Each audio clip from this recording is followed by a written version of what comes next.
अस्सलाम वालेकुम नाजरीन। ड्रामा सीरियल मोरा की ये एपिसोड बहुत ही ज्यादा इंटरेस्टिंग होने वाली है। आने वाली एपिसोड में आप देखने जा रहे हैं कि एलिज़ा अपने मकसद में कामयाब हो जाती है, क्योंकि सारे घर वाले ही सिकंदर के खिलाफ हो जाते हैं। हत्ता कि सिकंदर की बीवी भी सिकंदर के खिलाफ हो जाती है, क्योंकि सबसे पहले एलिज़ा सिकंदर की बीवी को अपनी बहन अनुषा के नाम से ही इस्तेमाल करती है।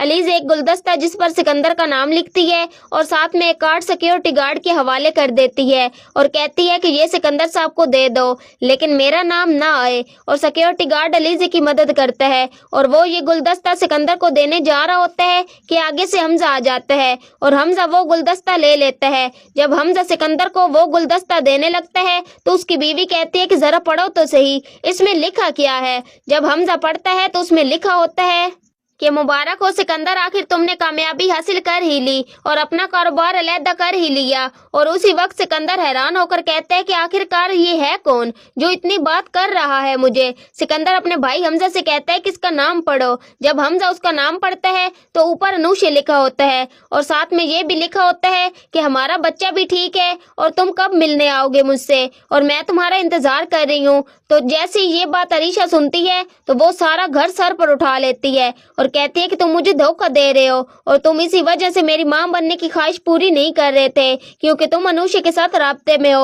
और उसी के साथ अपना घर बसा रहे हो और तब भी तुम सारी सारी रात गायब रहते हो। और अब तुम देखना मैं तुम्हारा क्या बंदोबस्त करती हूँ।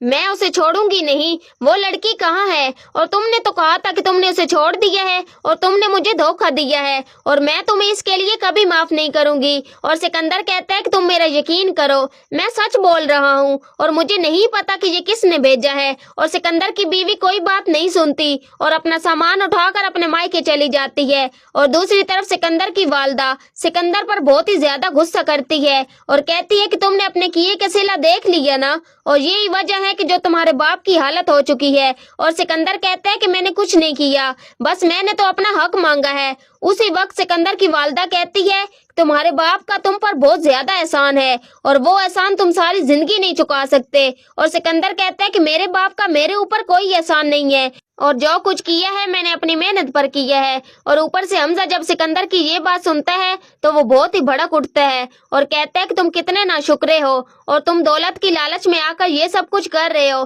तुम्हें शर्म आनी चाहिए। और हमजा अपने भाई को समझाने के लिए ये भी कहता है कि जो ख्वाहिशात का प्याला होता है ना उसमें छेद होते हैं और ये कभी भी पूरा नहीं हो सकता और ये बिल्कुल भी नहीं भर सकता। और सिकंदर अब भी तुम्हारे पास वक्त है, संभल जाओ। लेकिन जैसे ये बात सिकंदर सुनता है तो वो हमजा का मजाक उड़ाता है और अपनी वालदा से कहता है कि देखो मम्मा, आपका बेटा तो शायर बन गया है, शायर, इसे समझाएं कि मैं बड़ा भाई हूँ और मैं समझदार भी हूँ। और ये बात सुनकर अरमीन कहती है कि हमजा सही कह रहा है। और सिकंदर कहता है कि पता नहीं तुम लोगों को मेरे साथ मसला क्या है, तमाम घर वालों को, तुम सब ही मेरे खिलाफ हो गए हो। और ये बात सुनकर सिकंदर की वालदा कहती हैं कि अभी तो तुम्हें कुछ समझ नहीं आएगा, लेकिन जब तक तुम्हें समझ आएगा तब तक बहुत देर हो चुकी होगी। और दूसरी तरफ एलिज़ा बहुत ही खुश हो रही होती है और वो कहती है कि अब देखते जाओ मैं तुम्हारा हशर क्या करती हूँ। और सिकंदर भी सोच रहा होता है कि अनुषा आखिर कहाँ है और ये गुलदस्ता आखिर किसने भेजा, तो क्या होगा आगे, ये सब कुछ आप आने वाली एपिसोड में देखेंगे। तो नाजरीन, आज की वीडियो अच्छी लगी हो तो वीडियो को लाइक, शेयर और चैनल को सब्सक्राइब करना मत भूलिएगा और अपनी कीमती राय के इज़हार कमेंट सेक्शन में जरूर करें। और मुझे दीजिए इजाजत, अपना बहुत सारा ख्याल रखिएगा। फिर मिलेंगे एक न्यू और अच्छे टॉपिक के साथ। Thanks for watching my videos and pictures. दुआओं में याद रखिएगा और अपना बहुत सारा ख्याल रखिएगा। अल्लाह निगहबान।